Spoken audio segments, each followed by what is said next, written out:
اوكي جايز، وين تبغانا نروح بعد الفطور شوي نغير جو، نروح كوفي، ايش رايكم؟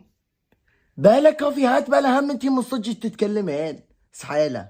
الوقت برمضان كذا تغمضين وتفتحين، خلص اليوم والعيد قرب، لازم نروح نشتري ملابس، ضروري نروح السوق. او ماي جاد ماما، ما حد يروح السوق الحين يشتري للعيد. بلا ماما بلا ماما، كافيات ومقاهي ما في. عندك قهوة في البيت وش مقصرة ما عادش فيه. ماما الناس يطلعون يروحون كوفي، يشربون بلاك كوفي، يروقون شوي بعد الفطور، يعني لايك ذات. كيت كات كراميل. او ماي جاد، كيت كات هيزل نات. I like it. 5 minutes later. ما ابغى ازعل بنيتي. مو اللي لازم تبينه. الكوفي ابدا. لا اللي تبينه يا سحيلة. عادي نروح اللي السوق. تبينه عادي. يا جماعة اصلا شوفوا الوقت تأخر وما في وقت للطلعة. والله تأخر الوقت بس مو مشكلة، احنا مبسوطين فعلا اصلا. الوقت تاخر بس it's okay, I'm so happy.